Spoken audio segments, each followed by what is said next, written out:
everybody, it's Key, and today I'm going to be reviewing this incredible book called Man's Higher Consciousness by Professor Hilton Hotema, first published in 1962.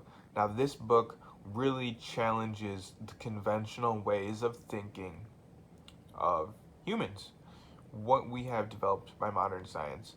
Hilton goes forward to discuss there being two kinds of science and really wants us to really ponder the difference between these kinds of science. He says there's two kinds. One studies causes, which is fundamental truths, instead of effects.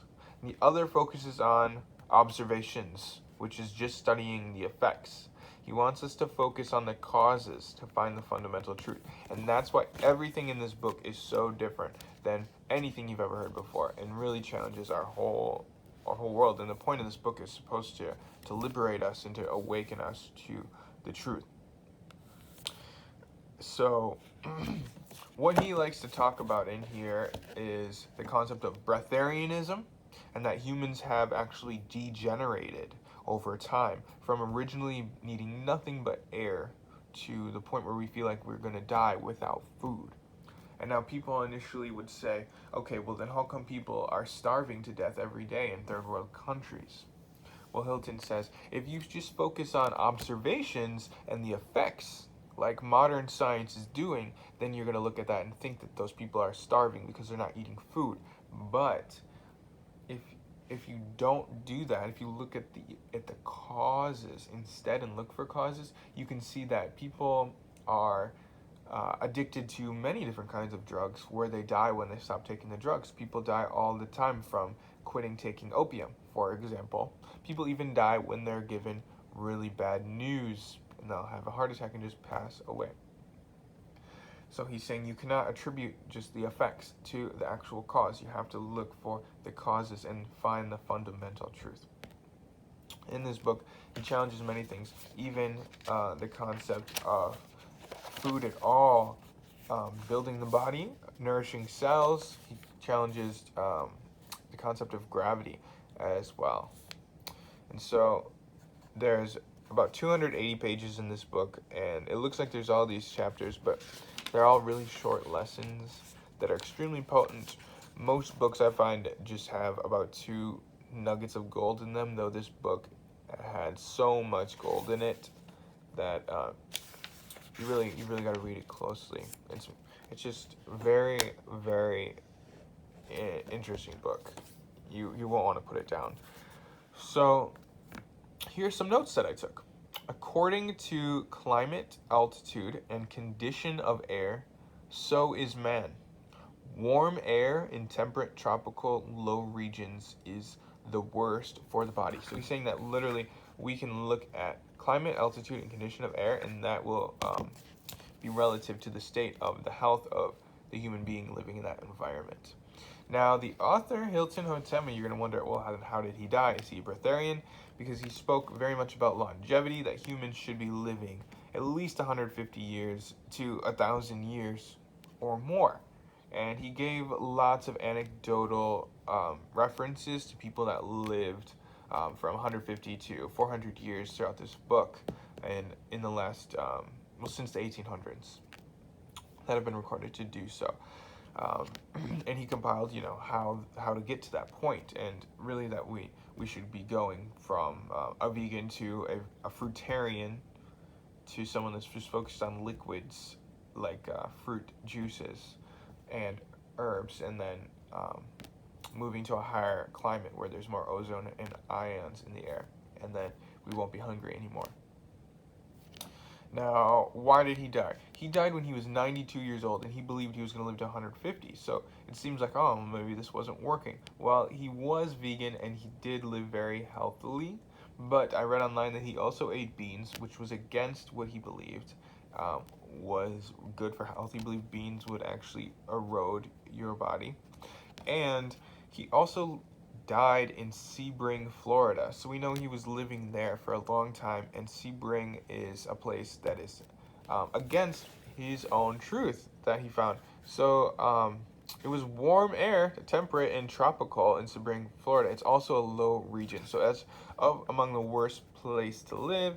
And he said that you will die if you live in places like that, and that actually a breatharian, if they came into our modern civilization, they would go unconscious immediately because their body is not proper for this kind of climate. It's the air here is so polluted in our modern civilization. So we need to take the process slowly of detoxification to return to our normal state, and we can't expect to reach our full original state while remaining in modern civilization. Here's some more notes. To speak or write of cell nourishment and body nutrition is ignorance and unscientific. The parent cell begins the building of the body. Origin unknown. So the parent cell is written about in Taoism, ancient Chinese medicine. You can think of it like if the body is a house, then the parent cell is a magic brick that produces more bricks and tells the other bricks exactly where to go to build a house on their own.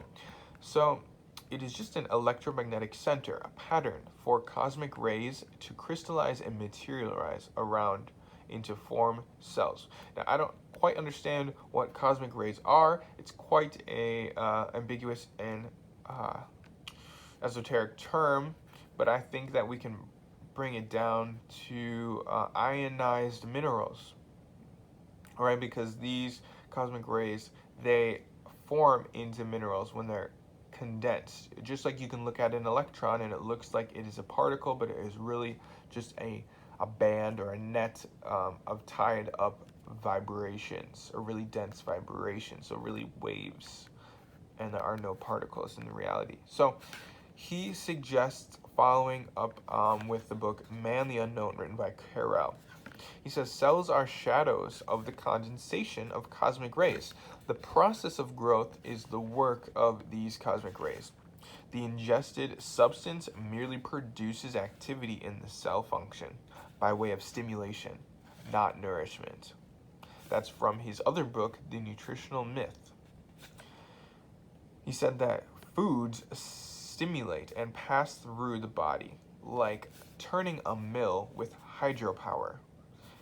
The mill doesn't actually eat or use the water just moves the mill. Cosmic rays are attracted by magnetic chromosomes and materialized as minerals. We must leave the polluted air of civilization or perish. Well, he perished. Hot and cold baths, heavy manual labor, excessive exposure to the hot summer are some factors that we don't consider often that actually are aging the body. He also writes that air quality is so important. It's the first and most important thing that makes us sick, that the common cold is a result of polluted air, and that we should always have a fan on in our bedroom. We should have the windows open and be as close as we can to be living outside, to be having proper amount of air and proper cleanliness of the air. The air that doesn't move stagnates, just like water that doesn't move. So he said study causes instead of effects. We spoke about that. Starving to death. People die when quitting opium or getting bad news. Food is a stimulant the body is adapted to crave to the death. It's a drug the body is adapted to crave to the death. Headaches, vomiting, skin eruptions are positive purgative effects of fasting, which has been shown to cure all manner of diseases and cancers in even just 30 days of fasting. And many people in the medical community say, oh, well then fasting isn't healthy because you vomit, you get headaches and skin eruptions, but that is the process of your body actually finally being able to have a break from digestion and now focus on eliminating all of the disease.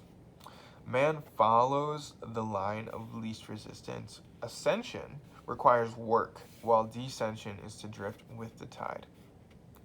So you can summarize his process by saying you want to go fruitarian, and you will feel the best you've ever felt. And then I can agree with this. I've experienced it myself. And then you want to go fruit juicearian, like coconut water. and then breatharian will come naturally. Man is not designed for manual labor. According to the law of correspondence, which is a universal or a natural law, and the law of vital adjustment, make your body harmonize with your habits, or naturally your body is going to harmonize with your habits, your work, and your environment. So if you're doing constant hard manual labor, coming home feeling exhausted, your body is harmonizing with that state of exhaustion, and it's constantly aging. So if you can harmonize your, choose consciously your habits, your work, and your environment, that then your body's going to align with those things. So you want to be in a place with good air, obviously, work that keeps you flexible and adaptable, but not overexhausted, and habits that aren't destroying you. You want to be flexible, pliable, adaptable. Salt is suicide, he says. Like table salt, it has no benefit. It, in fact, is for embalming and paralyzing, dehydrating, to totally cut it out. And that most countries and people in the world that are vegan and vegetarian naturally in their culture don't eat salt. You could think of Rastafarian, the Ital diet, very little salt or sweet aside from natural fruit. So water is dead, he says, if it isn't exposed to air and sunlight for a time before drinking, or if it's distilled water from plants and fruits. Distilled water dissolves calcifications and deposits that are in the body and is the best water. I can attest to this. I've been drinking it for years. He said it's the best water saved for fruit water that comes from eating fruits. He says, though distilled water, it is bad for your teeth. It's going to erode the minerals from your teeth because it's such a strong solvent.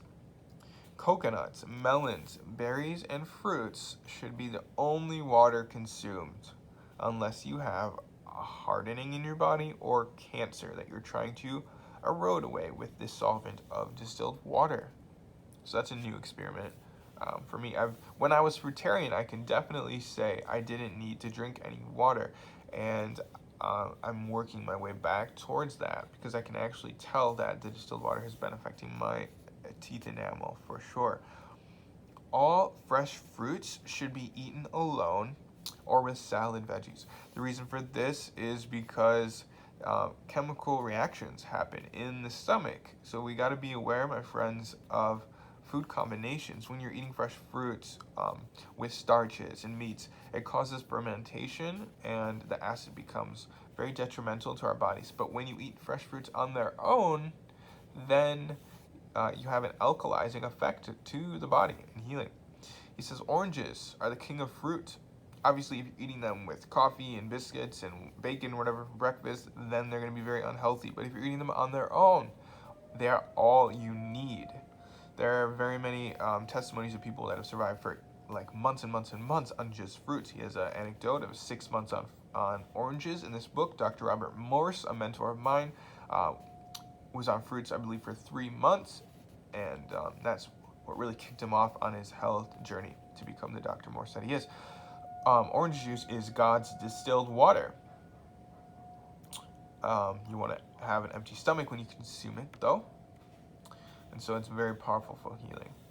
A breatharian would pass out from breathing our current civilization's air. You can't change yourself without changing the environment. Common cold is air pollution, lung decay.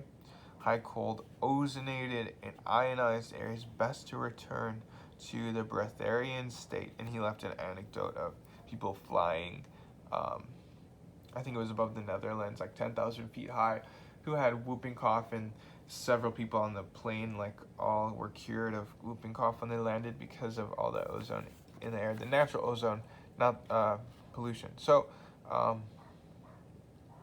and then I wrote a personal note. It made me think of, there was supposedly one of the oldest men ever His name is Wizardo, like Wizard-O. If you Google Wizardo, Wuhan Mountains, you can read about him. Someone who claims to be a breatharian, very, very old. I forget how old, but I think over 200 years. And he lives in the Wuhan Mountains. There's actually a temple up there where there is breatharian practice going on with Chinese people. So that's a place that fits the description, which makes it, seem a lot less like it's something that's just a gimmick or a scam, but it fits his description of high altitude, colder air, ionized air. So that is what you're going to get into with this book, Man's Higher Consciousness by Professor Hilton Hotema. And you can purchase this book on Amazon.com, and I will leave the link for you in the post that I'm making with this video. Thanks for watching. Keep reading. Remember, readers are leaders, and keep an open mind. I want to remind you that an educated mind is someone that can entertain an idea without believing it. You can entertain an opposing idea. That's how we expand our minds. All right. Have a lovely day. Plasma love always flowing.